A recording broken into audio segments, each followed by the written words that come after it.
अस्सलाम वालेकुम नाजरीन इकराम, अल्परसलान बुयुक सल्जूकलो की एक और नई वीडियो के साथ रोशनी लाइट चैनल की तरफ से आप सबको खुश आमदीद। तो आप लोगों ने खुद देख लिया कि अल्परसलान की अगली किस्त इस हफ्ते नहीं आई और बल्कि अगले हफ्ते भी नहीं आएगी, क्योंकि टीआरटी ने जो स्केड्यूल जारी किया है इसके मुताबिक अब 12 दिसंबर को अल्परसलान की अगली किस्त यानी किस्त नंबर 37 रिलीज होगी। यानी कि टीआरटी ने यह सोचा कि इतना जबरदस्त ट्रेलर जारी करके अल्परसलान के मद्दाहों को 2 हफ्तों तक इंतजार करवाया जाए।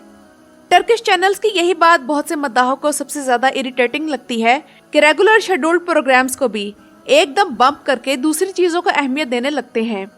लेकिन नाज़रीन इकराम, हमें यहाँ ये भी हकीकत सामने रखनी चाहिए कि तुर्की इस वक्त इकोनॉमिक क्राइसिस से गुजर रहा है। फुटबॉल वर्ल्ड कप इनकी कमाई का एक इजाफी जरिया है, तो अगर इन्हें इससे अर्न करने का मौका मिले तो देना चाहिए। अब अगर बात करें अल्परसलान के नए ट्रेलर की, तो ये नया ट्रेलर पूरी सीरीज की कहानी बदल देने वाला अपसेट है। और जैसा कि मैंने आप लोगों को पिछली वीडियो में बताया था कि चूंकि अलबसासीरी की एंट्री हो चुकी है, तो अब यनाल बे का मामला भी खत्म होने वाला है। और यनाल बे से मुतल्लिक इस वीडियो में मैंने आप लोगों को बताया था कि यनाल बे की गद्दारी के पीछे बहुत बड़ा हाथ अलबसासीरी का भी है। और जो मद्दा ये समझ नहीं पा रहे कि बसासीरी है तो तुर्क, मगर बुवेही सल्तनत की तरफ से बगदाद का हाकिम क्यों है, और बगदाद तो उस वक्त अब्बासी खिलाफत का दारुल हुकूमत था, तो इस पर अलबसासीरी का कब्जा क्यों है और इसकी वफादारियां फातमी शिया सल्तनत के साथ क्यों हैं। तो नाज़रीन इकराम, आइए इस बारे में मुख्तसर से बात करते हैं और फिर इसके बाद बात करेंगे नई किस्त में होने वाले जागरी बे की शहादत और फ्लोरा की मौत। तो नाज़रीन इकराम, अलबसासीरी की गद्दारी जो कि उसने अब्बासी खिलाफत के साथ की, जो कि उस पर अंधाधुंध एतमाद करती थी, ये इस्लामी तारीख में साजिश का एक भयानक बाब है। लेकिन इसी गद्दारी ने सल्जूकियों के लिए नई सरजमीनों तक इस्लाम पहुंचने की राह हमवार की। आगे बढ़ने से पहले ये जानना जरूरी है कि 10वीं सदी इस्लामी तारीख में शियत की सदी कहलाती है, क्योंकि इस सदी में शियों की सियासी ताकत फातमी सल्तनत के जरिए मिस्र, जनूबी शाम और मराकश तक फैल गई थी। और इसी दौर में दुनिया में कई शिया सल्तनतें कायम हो चुकी थी, यानी कि इराक और खुरासान में बुवेही सल्तनत, शुमाली शाम में हमदानी सल्तनत और खलीज फारस में करामता, जिनके माथे से हजर अस्वद को चुराने का दाग क़यामत तक नहीं जा सकता। जबकि सुन्नियों की नुमाइंदगी करने के लिए उस दौर में सिर्फ खिलाफत अब्बासिया मौजूद थी, जो कि अपनी आखिरी सांसें ले रही थी। और अलबसासीरी के दौर तक सल्जूकी सल्तनत कायम हो चुकी थी और इनका असर और रसूख सुल्तान तुगरुल के जरिए खिलाफत में बहुत बढ़ चुका था। अब जिस दौर की बात हो रही है, तो उस दौर में बुवेही अपनी मजबूत फौज की मदद से ईरान में एक मजबूत रियासत कायम कर चुके थे, और वो इराक में कायम खिलाफत अब्बासिया की पड़ोसी रियासत थी।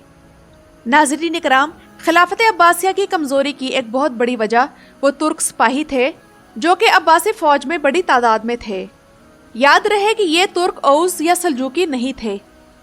और इसी चीज का फायदा उठाकर ये तुर्क सिपाही और इनके सरदार या कमांडर वगैरह अब्बासी खुलफा का तख्ता उलटने या फिर इन्हें कत्ल करने का काम भी करते थे। मसलन अल मुंतसिर बिल्लाह, अल मुअतिज़ बिल्लाह या अल मुक्तफी बिल्लाह और दूसरे खुलफा। 944 ईस्वी में जब अल मुस्तक़फी बिल्लाह तख्त नशीन हुआ,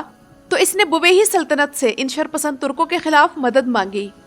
बुवेही रियासत के सुल्तान अहमद मुइज़्ज़ुद्दौला ने इस मौके का फायदा उठाया और भारी फौजी ताकत के साथ बगदाद में दाखिल हुआ और शहर की सिक्योरिटी और फौजी इंतजाम संभाल लिया। लेकिन क्या हुआ कि फिर यही बुवेही अब्बासी खिलाफत के लिए दर्द-ए-सर बन गए,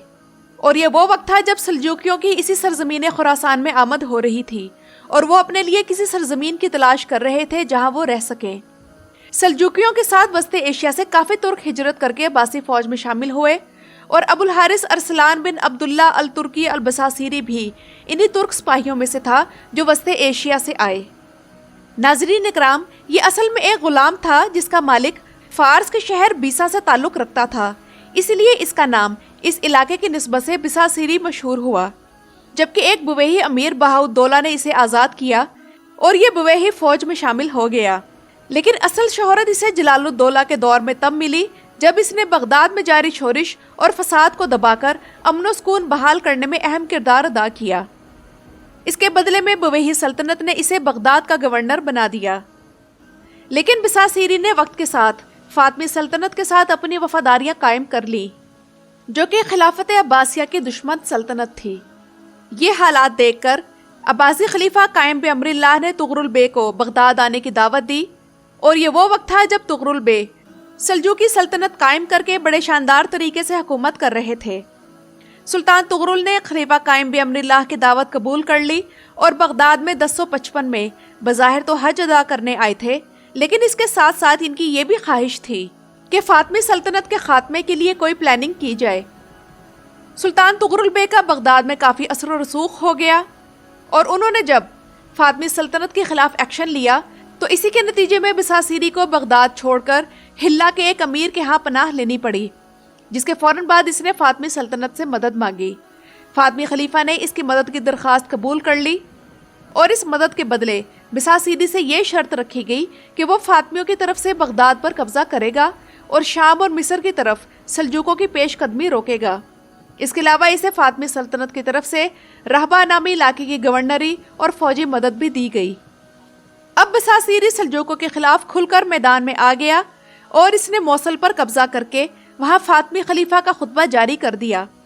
سلطان تغرل نے یہ خبر ملتے ہی 19 جنوری 1057 کو فوراً بغداد چھوڑا اور موصل کی طرف اپنی فوج کے ساتھ مارچ کیا اور اس پر قبضہ کر لیا۔ بساسیری وہاں سے بھاگ نکلا،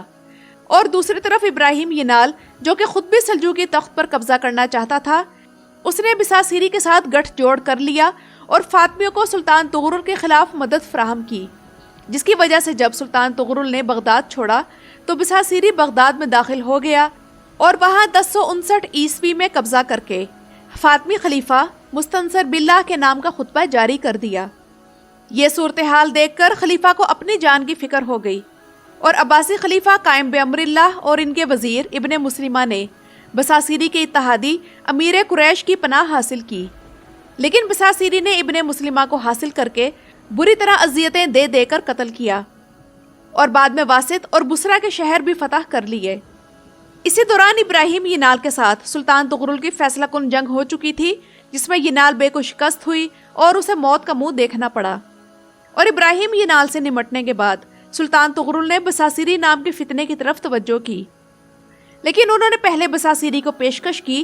کہ وہ اس شرط پر بغداد اس کے حوالے کر سکتا ہے اگر وہ بغداد میں سلطان تغرل کے نام کا خطبہ جاری کرے، اس کے نام کا سکہ ڈھالے اور عباسی خلیفہ کو نظر بندی سے نکال کر ان کا عہدہ بھی بحال کر دے، لیکن بساسیری نے انکار کر دیا۔ یہ جواب ملنے پر سلطان تغرل نے اپنے ایک ترک کمانڈر جس کا نام ہمار تگین تغرائی تھا سلجوقی فوج دے کر بساسیری کی طرف بھیجا، اور کوفہ کے قریب ایک علاقہ جس کا نام ساقیۃ الفرات ہے، ان کے درمیان ایک خون ریز جنگ ہوئی جس میں بساسیری پکڑا گیا اور قتل ہوا۔ تو ناظرین اکرام، یہ البساسیری کی زندگی اور اس کے انجام کی مختصر سی تاریخ تھی، اور اس قسط میں لگتا ہے کہ چاغری بے کی موت بھی ہو جائے گی، کیونکہ جتنے وار انہیں لگے ہیں تو اتنے وار کھا کر مشکل ہی ہے کہ کوئی زندہ بچے، اور ایسا نہیں ہے کہ ہم یہ سوچیں کہ چاغری بے بچ جائیں گے، کیونکہ چاغری بے والے اداکار کے بارے میں سننے میں آ رہا ہے کہ اس نے باربرس لار سیریز جوائن کر لی ہے۔ اور ناظرین اکرام، اگر آپ لوگ جاننا چاہتے ہیں کہ چاغری بے کی تاریخ میں وفات کیسے ہوئی تو اس پر میری مکمل ویڈیو چینل پر موجود ہے۔ آپ لوگوں کو اوپر آئی بٹن میں بھی اس ویڈیو کا لنک نظر آ رہا ہوگا، اور اس کے علاوہ ڈسکرپشن میں بھی اس ویڈیو کا لنک موجود ہے۔ اس کے علاوہ ناظرین اکرام، ٹریلر کے اس سین میں جہاں لاشیں ہی لاشیں بکھری ہیں، وہاں فلورا کی لاش کس کس کو نظر آئی ہے؟ یعنی کہ بھیڑیا راج ہنس کا انجام بن گیا، لیکن یہ لاشیں گریگور سے لڑائی کا نتیجہ ہیں یا پھر انال بے کی بغاوت کے بعد کی صورتحال ہے، تو یہ ڈرامے میں دیکھنا باقی ہے۔ ویسے اگر فلورا کا یہی انجام ہوا ہے تو مداحوں کو بہت دکھ ہوگا، کیونکہ ہم سب اسے سلیمان کے ساتھ دیکھنا چاہ رہے تھے۔ تو ناظرین اکرام، یہ تو تھی میری آج کی ویڈیو۔ آپ لوگوں کو آج کی ویڈیو کیسی لگی مجھے کمنٹس میں ضرور بتائیے گا۔ میرا چینل وزٹ کرنے کا شکریہ۔